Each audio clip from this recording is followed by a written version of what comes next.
Brandon, thanks so much. Some residents near Lake Isabella got a rude awakening late last night when an earthquake struck the area.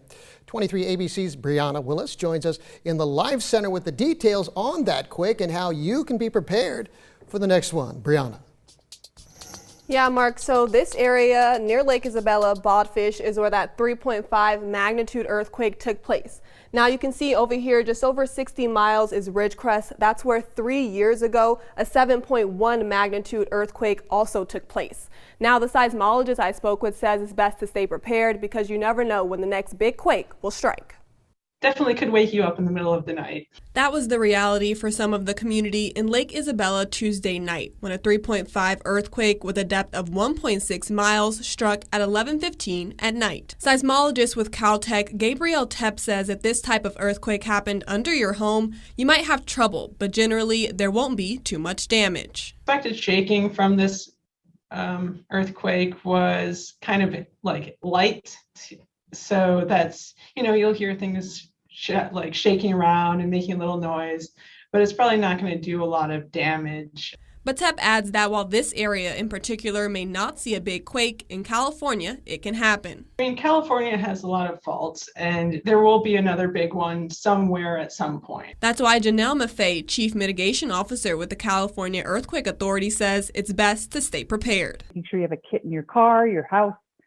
Make sure you have a plan that your children, your parents, your family knows where you're going to go, perhaps if you can't get back into a building or back into your house.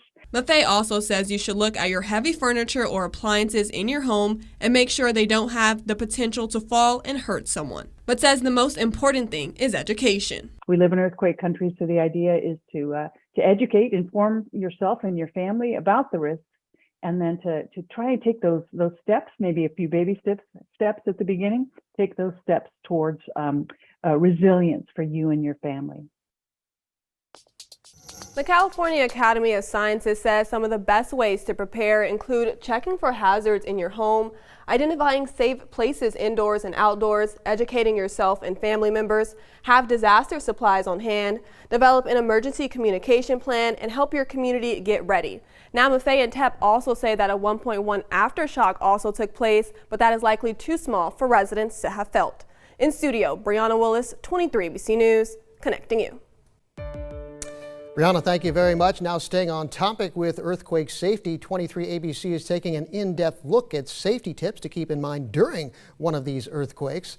The California Department of Conservation says that if you're indoors, stay there, get under and hold on to a desk or table, or stand against an interior wall. But if you happen to be outside during the shaking, get into the open, stay clear of buildings, power lines, or anything else that could fall on you.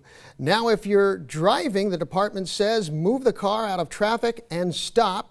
Avoid parking under or on bridges or overpasses. Lastly, if you're in a crowded public place, avoid panicking and do not rush for the exit. Stay low and cover your head and neck with your hands and arms.